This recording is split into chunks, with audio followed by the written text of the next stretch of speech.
Hi, I'm Priscilla Robinson, a Clackamas County Master Gardener. And when we say pollinators, most people think of bees. In fact, is that a bee sitting there on that flower? Well, today we're going to focus on other insects like this sweet little hoverfly that pollinate gardens throughout the Pacific Northwest. Please read over these objectives. This is not about insect identification mastery. It's about awareness and making informed gardening choices. Pollination is a community process, not just for bees. As I said, pollination is a team effort. So what is pollination? Well, it's the transfer of pollen that leads to fruit or seed sets. And the pollination spectrum are wind, water, and animals. We are going to focus on animal pollinators, insects, birds, and mammals. Based on recent discoveries in the fossil record, the very first flowering plants were underwater, like water lilies and such, and that pollination relied on water currents. So let's look briefly at the importance of pollination and the evolution of plants. The fossil record indicates many prehistoric creatures and plants coexisted in unfathomable conditions here on Earth. And we can thank those early ancient pollinators, none of which were bees, for the amazing flora that we enjoy in our gardens today.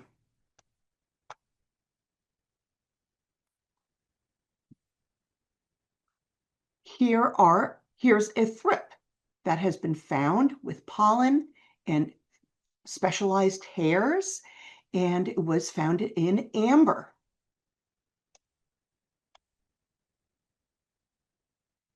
The prehistoric thrips with highly specialized body parts gathered pollen and pollinated plants.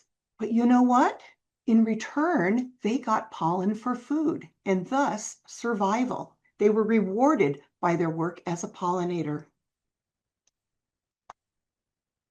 Some of these earliest pollinators and plants still exist today in what we call living fossils, like this magnolia, which bloomed millions of years ago and may still be blooming in your garden. Pollination is a community process, and here's the list. All contribute to the pollination process in their own special way, because think of all the different sized flowers, the different sized reproductive parts of plants, the different amounts of nectar, their aroma. All of these are different, so we do need a community to pollinate. Flies, wasps, butterflies, or beetles are some of the pollinators we're going to talk about. Today, I'm going to share with you research-based information only. What we do know is that the coexistence and codependence of plants and animals is supported in the fossil record, as well as observations in gardens. Were you expecting to see bats on this list?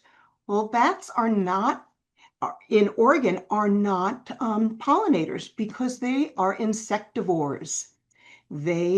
Their pollination contributions are only arbitrary. In the Pacific Northwest, there is a diversity of pollinators like this moth and this fly. Look at that specialized straw-like tongue or proboscis inserted into the flower as it hovers, whereas the flower fly is just seated on that blossom, probing around to find all the nectar it can. This type of diversity increases the reliability of pollination. Today, we're expanding our view of pollinators beyond bees. These lesser-known groups are ecologically important visitors that help our gardens thrive. Here's a list of the resources that I've used thus far, And as we mentioned earlier, don't worry about copying them down. They will be sent to you in an email with the recording of this webinar. So I'm starting with the pollinator that intimidates me most, the wasp. All wasps can sting, right? Well, that's not right. That's not correct. What I learned is that while we tend to group the stinging type in a group, like yellow jackets and paper wasps, they are the single insect family with egg-laying organs modified into stingers. Of all the species of wasps, only 99% of them 99% of them have no actual stinger, and most of them are beneficial, feeding on plant-damaging insects such as grasshoppers and caterpillars. Their behavior helps to keep those pest populations in check. And you'll know that you have a wasp in your garden if you see this shiny body and this hourglass figure.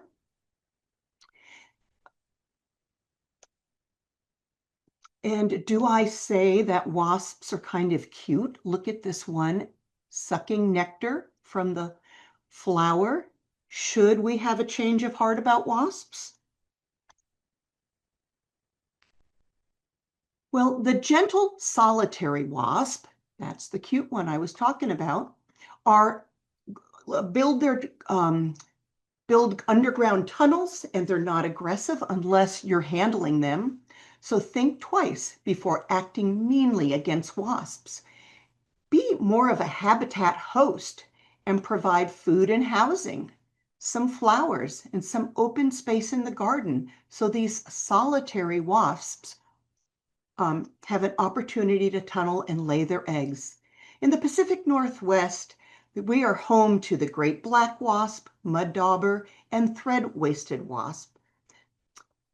They are more beneficial than we give them credit for. Now, the social wasps are the ones that are living in colonies. You've probably seen them maybe under the eaves of your house or out in the garden where they're all in a colony that makes them quote unquote social wasps, not nice social wasps, but social wasps. They are very aggressive, and the western yellow jacket and the aerial yellow jacket are very aggressive. And then there's a less aggressive one, the golden paper wasp. All of them reside here in Oregon. Butterflies are attracted to flowers for their nectar, and the OSU studies show that orange, red, and purple flowers are visited most often. They use their long straw-like tongue, the proboscis, to suck up the sweet liquid. Insectary plants that are grown to attract, feed, and shelter insects are good in your garden. You can plant those insectary plants around the border, or surround your crops, or near your vegetable garden. Or if you have some ornamental plants, maybe include some new insectary plants. Supporting butterflies with host plants in your garden assists them with the means to go through their complete metamorphosis from egg, caterpillar, chrysalis, or pupa, and then into the adult butterfly. Butterflies are most active during the day. You'll see them basking in the morning sun with their wings open, gathering some warmth since they are ectothermic.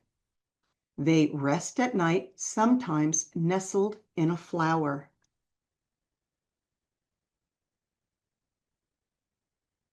Take a look at this caterpillar. I found it interesting that butterflies have co-evolved with native plants, and those host plants have helped to develop adaptations to overcome the native plant chemical defenses. This co-evolutionary process has created a specialized relationship, making native caterpillars a vital food source for birds, as well as developing into the butterflies. Therefore, by supporting butterflies, you are also supporting bird populations. Now, this is one of my favorite butterflies. As you can see, it has a pair of clubbed antennae that look like knobs at each end. It also has 2 paired wings. Absolutely adorable. Butterflies utilize defense strategies with their coloration. Some have subtle colors for camouflage and blending in. Others brightly colored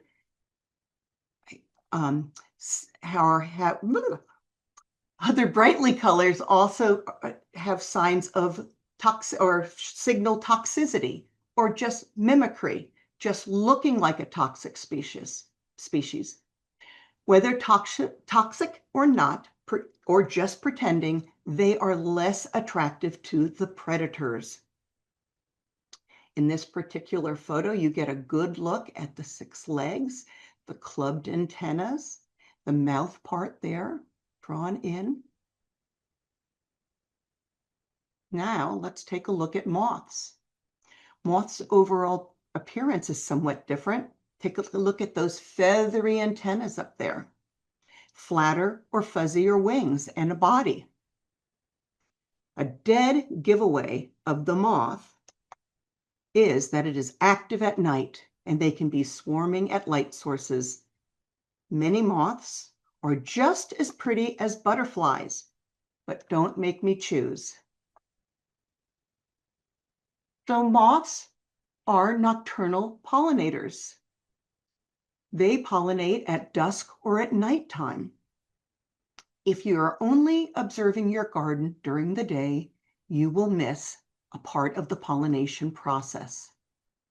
The fuzzy body of the moth makes them messy, and they're very good at moving pollination around in those evening blooming flowers. Their fuzzy body is also a defense mechanism to interfere with the bat's sonar, since they're both occupy the night skies. Think about how outdoor lighting can disrupt moth activity. Whenever possible, give them a break with some peace, quiet, and darkness.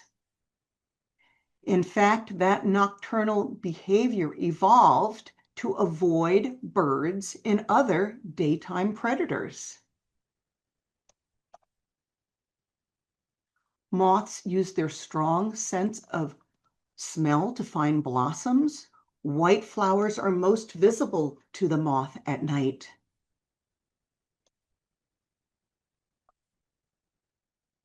Take a look at the proboscis right there, just about ready to go down and sip some delicious nectar.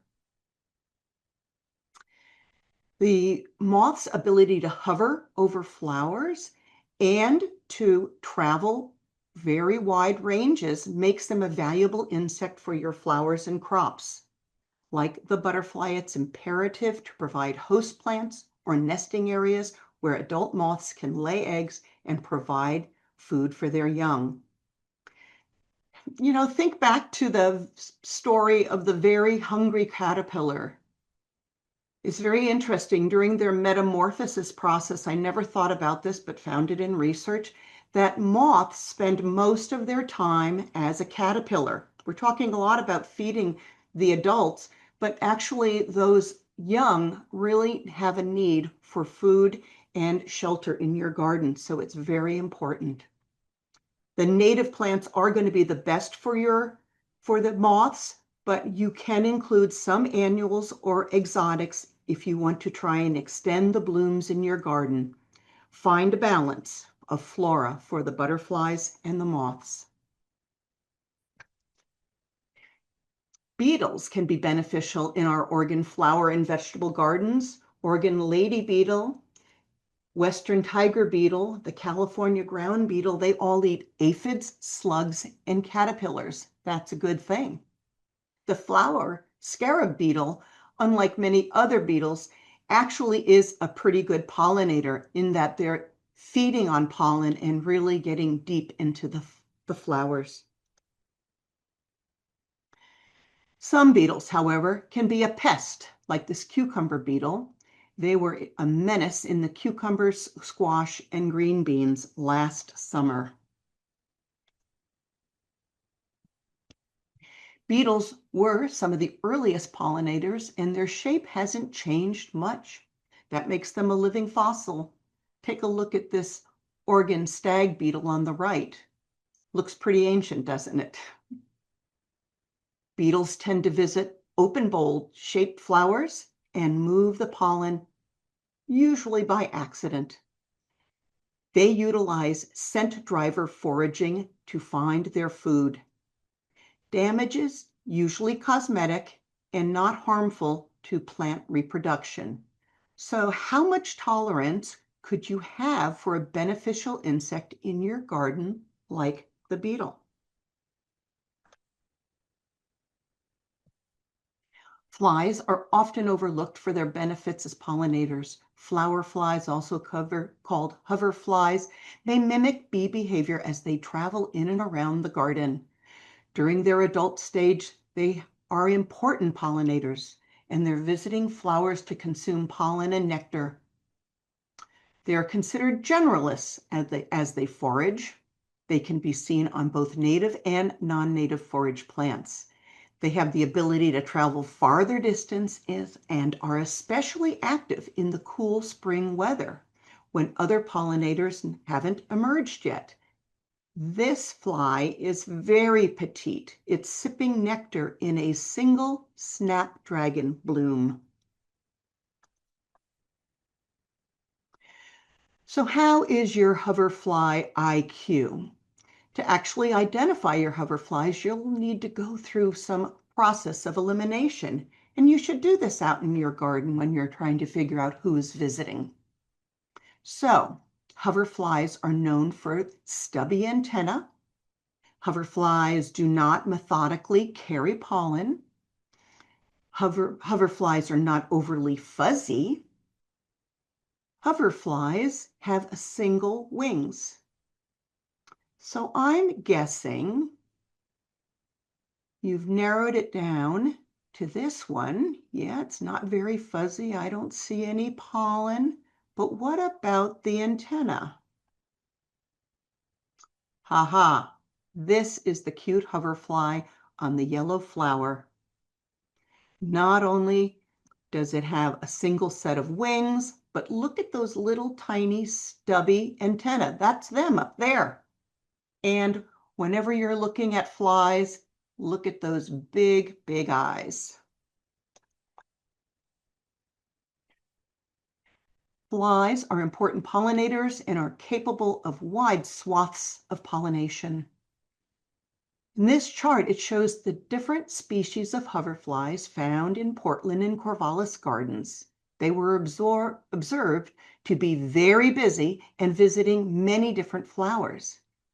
These flies also offer added benefits besides just pollination.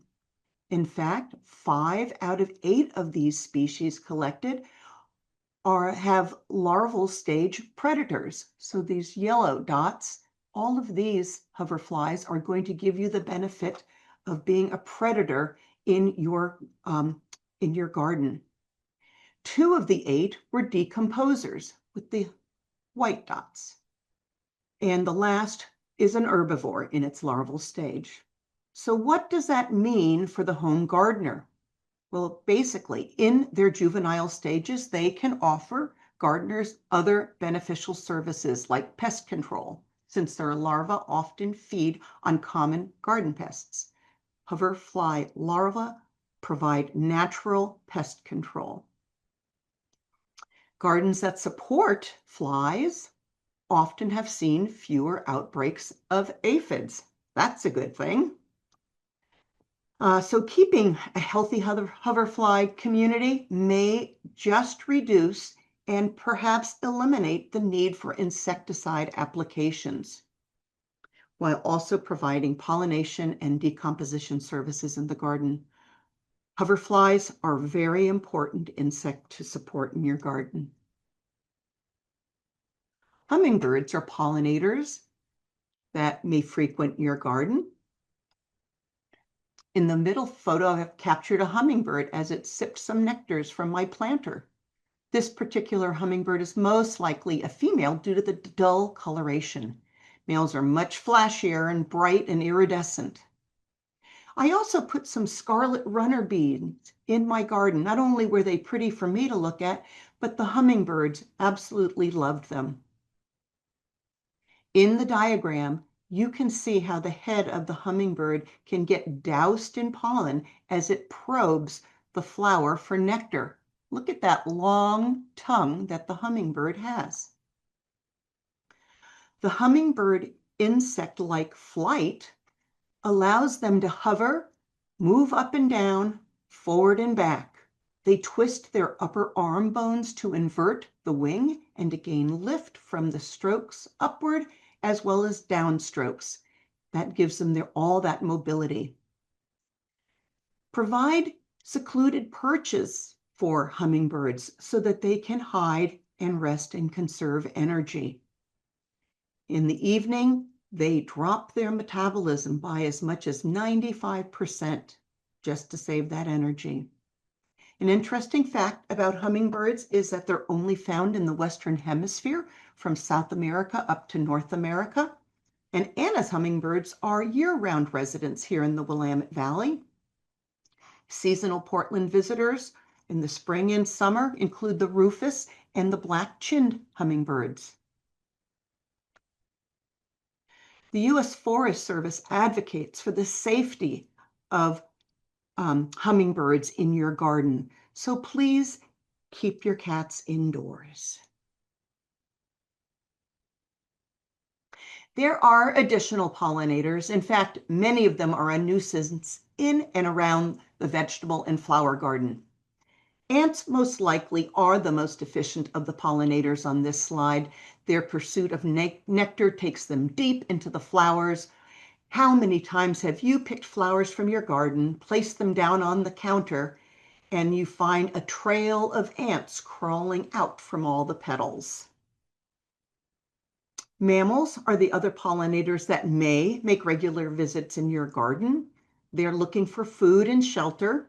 Their presence is often a bother, but you can't ignore that they do have hairs on their body, whiskers and paws that might provide some incidental pollination. Maybe we can give them the benefit of the doubt. And here are some more of the wonderful resources that you are able to access. So pollination is more than just flower visits. And more visits don't necessarily equal better pollination. Also, the size of the pollinator, their behavior, and their timing is very important for pollination. For example, think about your strawberry fields, blueberry bushes, or your raspberries. You need pollinators at just the right time when the flowers are ready. And hopefully some pollinators come by and knock that pollen off of the anther onto the stigma. That pollination process will produce delicious fruit if you're lucky and if you beat the birds to your berries. We're now going to talk about what's really important for pollinators, and that is providing food, shelter, and a place to raise their young through the whole season. Species richness is important. Many traditional gardens are dominated by non-native plants chosen solely for their aesthetic appeal. And sometimes that monoculture with all the same plants can be a desert for the pollinators. They can't find what they need. Master gardeners encourage you to reimagine your outdoor space as vibrant ecosystems by incorporating native plants that provide ecological benefits and support of the local wildlife. The natives are marked with an asterisk. These organ natives can grow and do well in our wet, cool spring weather like we're having here today in Portland area. Their presence is some of the earliest food that pollinators can access. So think about incorporating the Oregon grape, the flowering currant, Western trillium. All of these early plants will provide what pollinators are looking for in the early spring. The mid-season bloomers, May through July, are going to need to be tolerant of a drier and sunnier exposure. And here are some ones that will do well during that mid-season.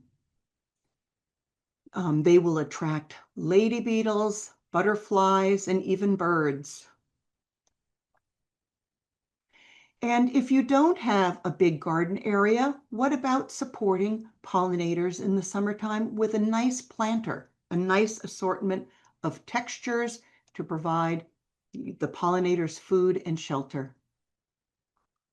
Again, with the asterisks, here are some of the natives that you could try and include in your landscape. Extending the late bloomers into October is not only beautiful as our daylight diminishes, but it provides nectar for adult butterflies and moths. Showy milkweed is a host plant and is where the adults lay eggs and feed their young. Also, this showy milkweed shows up really well in the evening, and moths are known to frequent that flower as well. The Douglas aster in my gardens were very, very busy with a wide variety of pollinators. Food in the fall is essential for pollinators. Plant traits like flower color, flower abundance, height, and also just the floral reward influence how often pollinators visit. I found this study very interesting because the native yarrow, the native farewell to spring, and the native California poppy were visited more frequently than the other cultivars. The one exception was in this Douglas aster, where more of them were going to this Sauvie snow. So this is just a little bit more evidence that might drive your choice for planting this summer. Additional resources. All right, so providing food with flowering plants spring through fall. What might you do? Well, you know what? A lot of these pollinators love herbs, especially when you let them go to flower. So here are some chives that we've let go to bloom, and the pollinators get in there. They're very, very busy. Here is a kale plant. At the end of my growing season, I just let it bolt, allowed these flowers to extend up, and they were visited throughout the fall. If you don't have a garden area, what about some planter boxes? Providing some seasonal annuals also will help the pollinators.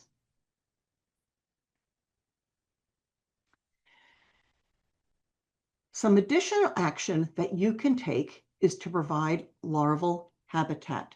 Here is our showy milkweed with a caterpillar growing and growing and growing.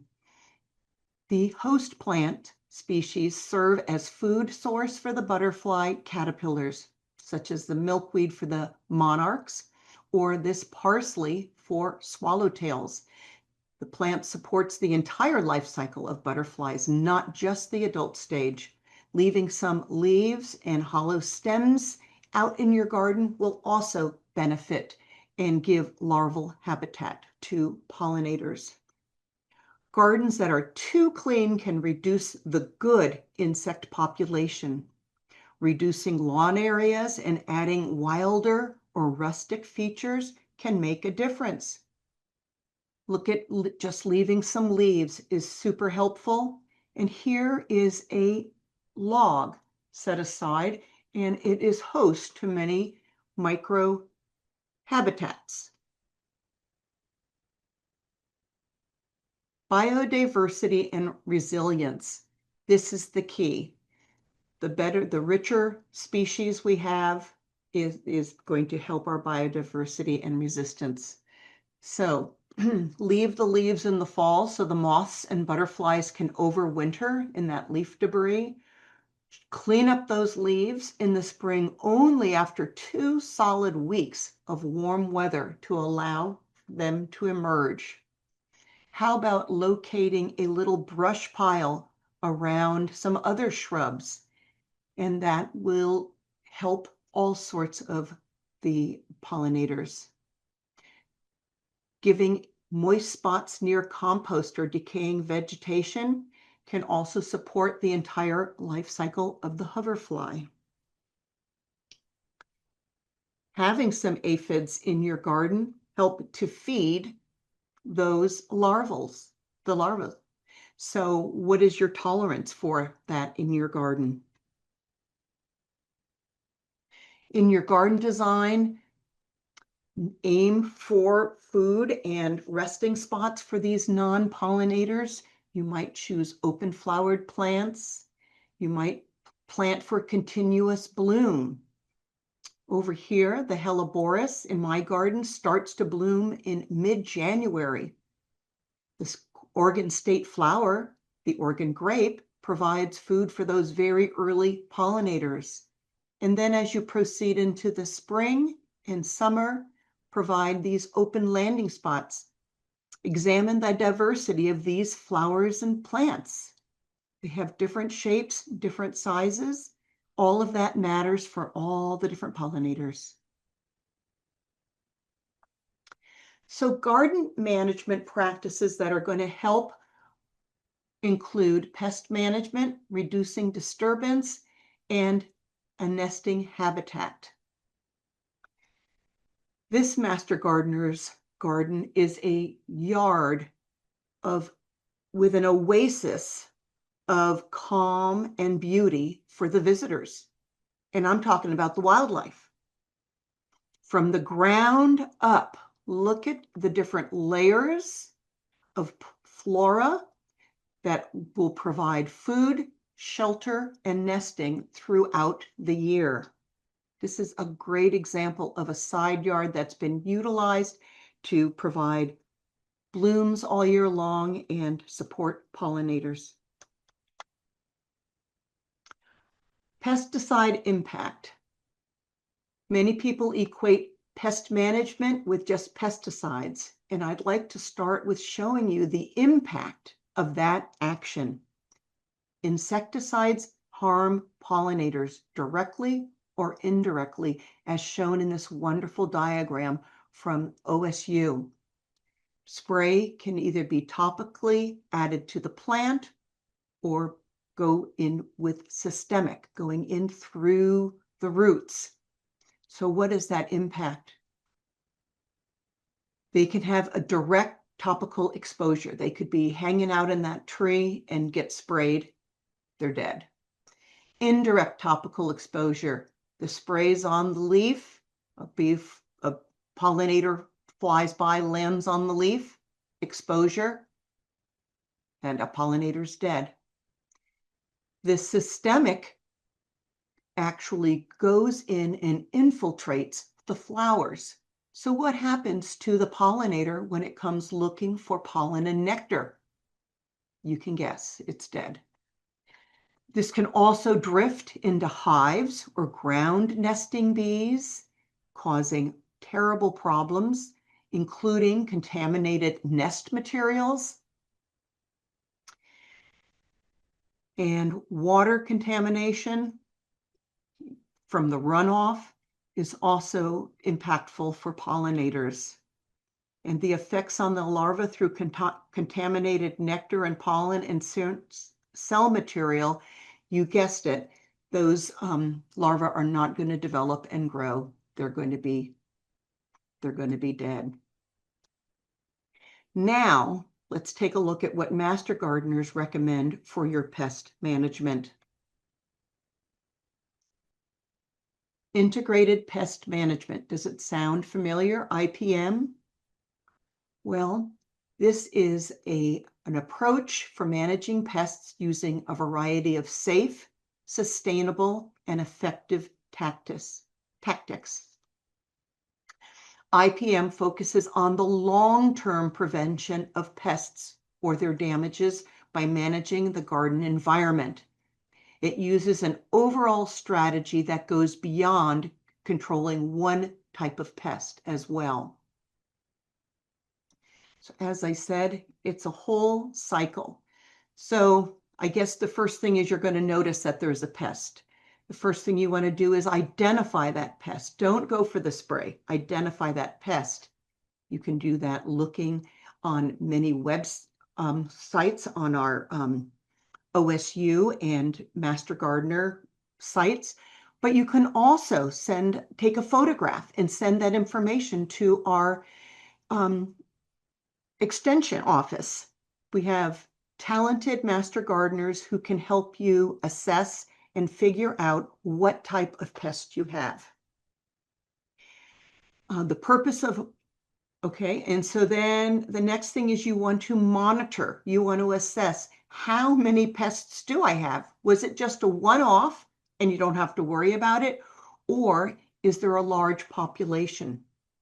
You need to gather that information to help you time the management actions. You might add some sticky traps, some pitfall traps that have soapy water, or pheromone traps. All of them will help you to determine the number of pests present in your garden and thus what actions you need to take. On the left, you can see that there is some insect frash, which is also caterpillar poop. When you find this, you know you've got caterpillars in your garden. In this case, the cabbage white has used the cabbage as its host plant, laying its eggs and thus starting the cycle. The caterpillar is now crawling around and eating the cabbage. So sometimes your practice, your action for that is going to be hand picking them off. What about a threshold? Can you just kind of cut off those holy leaves and eat the rest of the cabbage? So this combination of threshold and practices is very important. And then you want to assess and then repeat if it's helping or adjust treatment. Again, contact your extension office and tell them about what you've got a problem with, and they can help you. Here are some squash bugs that we found. These are on big zucchini leaves. And you don't want to cut off this whole leaf. That's providing food for your zucchini plant. So what we found very effective in a garden that I work at is we just cut off segments of the leaf. If the whole leaf was infected, then we take it off, and then this does not go into compost. Otherwise, you're just sustaining that process. This has to either be drowned in soapy water or put into the garbage. Don't continue to sustain the populations. And IPM is the way to go. It just provides you with a safe way to maintain your garden and keep it pollinator friendly. The other option we talked about was to reduce garden disturbance. So embrace some messiness and diversity in your yard. How about some rotting wood, like right here? Or here's some rotting wood. So if you've knocked down you've had to remove a tree and you've got a little stump, go ahead and leave it there. It's not going to hurt anything. You can do some interesting planting around it, and you've got a nice little place for insects to live. Some communities have embraced the no-mow zones, and by allowing the grass and natural vegetation to grow, it promotes increased habitat for insects and wildlife. Leaf blowers deliver wind velocities from 100 miles per hour to 250 plus. That's like a tornado. It absolutely destroys insect habitats. So I do not recommend having leaf blowers and, you're destroying the habitat. Tilling is another thing that you want to stop in your garden. Not only is it bad for your soil structure by tilling and rotating that soil, but it also interrupts and destroys those ground-dwelling pollinator habitats. If you must get into the ground, perhaps you can use your garden spade and make deep vertical channels. Those channels will open up and soften your soil. If you've got clay soil, I know you want to try and remediate that or fix that, but tilling is not the answer. Tilling is not going to accomplish anything except ruining your soil structure and disturbing the pollinators that are trying to live there. And I think nature gets it right. I was hiking along the Sandy River and I noticed some storm debris piled high on the banks. And I just think that nature gets it. As the water levels drop during the summer and the fall, I can really see a lot of wildlife using this debris and rotting vegetation. So rewilding part of your yard will help pollinators, biodiversity, and species richness. So how can you create your own little debris pile and reduce garden disturbance? Well, so some simple practices provide habitat and nesting. Leaving leaf litter and bare patches allows animals to produce offspring. By creating a brush pile, not only have you got a spot to throw those sticks when they fall down in the windy storms, but you're providing habitat for pollinators. Here are some leaves among some of the plants on a side yard. They didn't have to blow all those leaves out. No, they just left them there and they've got some nice habitat. Little acts of kindness, like providing habitat and nesting in your yard, make a difference in the life of a pollinator. And even if you have a small garden, your actions matter. Gardening with insects in mind benefit the whole ecosystem. Creating pollinator-friendly garden is a rewarding way to support the health and diversity of all the insects. Look at this. We've got community gardens and they've got flowers planted along the side, and this is a mixture of natives and roses. And here's just some marigolds. All of this diversity helps. And by the way, supporting diversity of pollinators helps gardeners stay productive, even when bees are scarce. With thoughtful planning and care, your garden can become a thriving haven for pollinators year after year. Think about the integrated pest management system. What are you going to do here? What are the steps that you can take to help your garden be productive and minimize damage with unwanted pests? Well, one of the things you can do is create a barrier to that cabbage white to disrupt the life cycle. There's lots of possibilities beyond sprays and insects, but that's another whole webinar coming soon. Creating a pollinator-friendly garden is a rewarding way to support the health and diversity of your local ecosystem. Go ahead. Start with small changes. Build diversity for resilience. Increase opportunities for pollinators in your garden. Keep those blooms coming all season long. Here's the final set of resources. I hope that you'll understand that We need to think beyond just bees. Pollination involves many, many insects. We need to think of life cycles and provide habitat and support pollinators in their in the garden. And you want to have cultural practices that promote pollinator health. So this tiny little flower fly has some place to go and have a morning sip of nectar. Even the scary looking animals might cause problems in your mind, but a good identification, you know who the good guys are, the beneficial insects in your garden. Okay, so I think we're ready for some questions. And we're waiting for Priscilla. There she is. Here I am. Hi.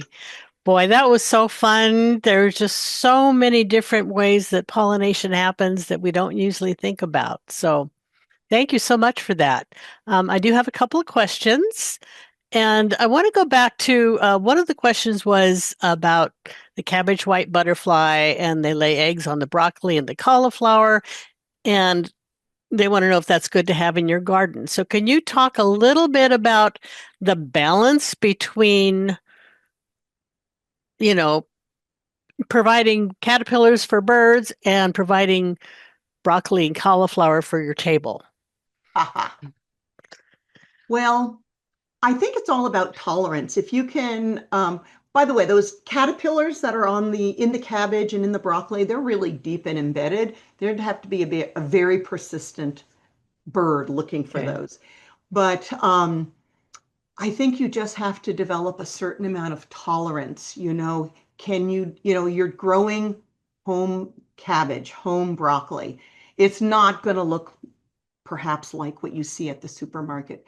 So I think that you just need to have some tolerance for a few holes. And we actually go through and we hand pick off those little Mhm. caterpillars. We set them aside over in the bushes so that if some birds happen by, they might get lucky and have a meal. So, do you So guys do that at Grow an Extra Row? yeah, the That, Grow an yeah. Extra Row is sort of our experimental master gardener farm where we grow a variety of vegetables and we do some experiments with plant pest management Hmm. and then our vegetables get donated to food banks. So That's it's such a cool program. it's a Yeah. cool program. We have gardeners coming and learning new things each time they arrive at the garden. Hmm. So I think we need to remember too that the beautiful stuff that you see in the grocery store has probably been mostly treated with pesticides. And yeah, so, yeah, you don't want that. yeah. What Uh, did you think about the caterpillar and trying to create a balance? well, I don't focus a lot on food production in my garden. Yeah. So if I see a caterpillar, I go, yay, here, birds, here it is. Um, and I think I gave up broccoli because I had another pest in my garden that wanted the broccoli, and that was my dog. Oh, So another all right. garden pest one doesn't think of. Yeah. Um, we've had a really early bloom season with all of the trees and everything this year. Yes. And are there pollinators that are active like in late winter and, you know, so Yeah. early? Hmm. Good question. That's a good question. Um, there are certainly flies that can withstand that our winters. We don't have winter like they had back east. We're not having lots of snow. We just have damp, cool weather. Yeah. So yeah, there are some pollinators, um, but you don't see a lot of the butterflies and those type. They are and I wasn't looking for moths, but there's not moths around. But I Yeah. think you might find flies and the beetles and those animals are still sort of laying low in the wintertime, so not a Yeah. lot of pollinators there. So I think what when do we you think? have those really warm days, it tends to wake things up a little early. I know last week of February, I will often see honeybees. They wake up when it's warm, and bumblebee queens will come out when it's a warm day and, feed. But I also saw flower flies this Yes. year, like you said, they were just, I was really surprised to see them, and I love them. So it was just like, oh, hi guys, that's really cool. Yeah, I Um, had a picture of a flower fly that actually went into a flower, and then I took like this little micro picture, and I could see the little grains of pollen all around isn't its that fun? face. But it wasn't really suitable for a presentation. wasn't as Yeah, crisp as I would want. But yeah, yeah, no, they were busy in my yeah. You talked a little bit about mimicry, and I just wanted to share a story about yellow jackets. I was working at the zoo, and when I'm at the zoo, I collect pollinators and I chill them so that the kids or grown-ups can see what they're like when they're kind of like hibernating. So I Mhm. just chill them, and then we can let them out, warm up, and go away later. But I found a hoverfly that looked so much like a yellow jacket. And I had it in my hand and I was thinking, I'm pretty sure this is a hoverfly, but it looks so much like a yellow jacket. And I kept looking at those little tiny stubby antenna, and that was the giveaway. But Yep. boy, that I was I was a little scared. Um, okay. We wanted to also we had a talk about somebody wanted to mention that about 99% of wasps don't have a stinger, and then they can't, that they will not, they're not aggressive and they're not gonna. So what we see a lot is the social wasp because there's so many, Yes. but yeah, the other ones don't. So I Yeah, think and that's that's, social wasp. That's almost a misnomer because we think of social as fun and friendly, yeah, but social is really just the way in which they um, stay together as a community in a nest, a common nest versus the ground dwellers and those other yeah. ones. One person was asking the plants that you featured on your hummingbird slides. Um, could you go back and remember what those were? Or I know you mentioned scarlet runner beans. Right. You know what? I know I there were a lot of pictures. Yeah, I don't recall, but you know what? I would be happy to get that information. If that person sends us a quick email, or maybe we'll just mark that as need be, and I will go back and check my slide and I can get that information. That That's that the sounds beauty of great. this. We can get that information to you in a timely manner. The It was red just a flowering beautiful plant. currant, I'm sorry. Yeah, it was a beautiful plant. It Yeah. just, The red flowering currant that I have in the behind me is, in fabulous bloom right now. And boy, is it a hummingbird magnet. I mean, I've got them fighting over it and everything. It's just, so that's another native that is, yeah, and since the Anna's hummingbirds are here all year, it's a great way to, to have them. to give them a natural Yeah. resource instead of just a feeder. Yeah. Okay. That is all the questions I have. So I think we're good. And I invite everybody to come next week to learn about creating a water feature. So you have a Mhm. beautiful garden oasis. I've been through the slides. It's so informative. You're going to be dazzled. And don't forget the Spring Garden Fair in a month. Yeah. Okay. All right. Thank Great. you, Well, thank everyone, for you, coming. Leah, for Thanks, being a Priscilla. That great was great. co-host. All right. Bye-bye. Bye bye.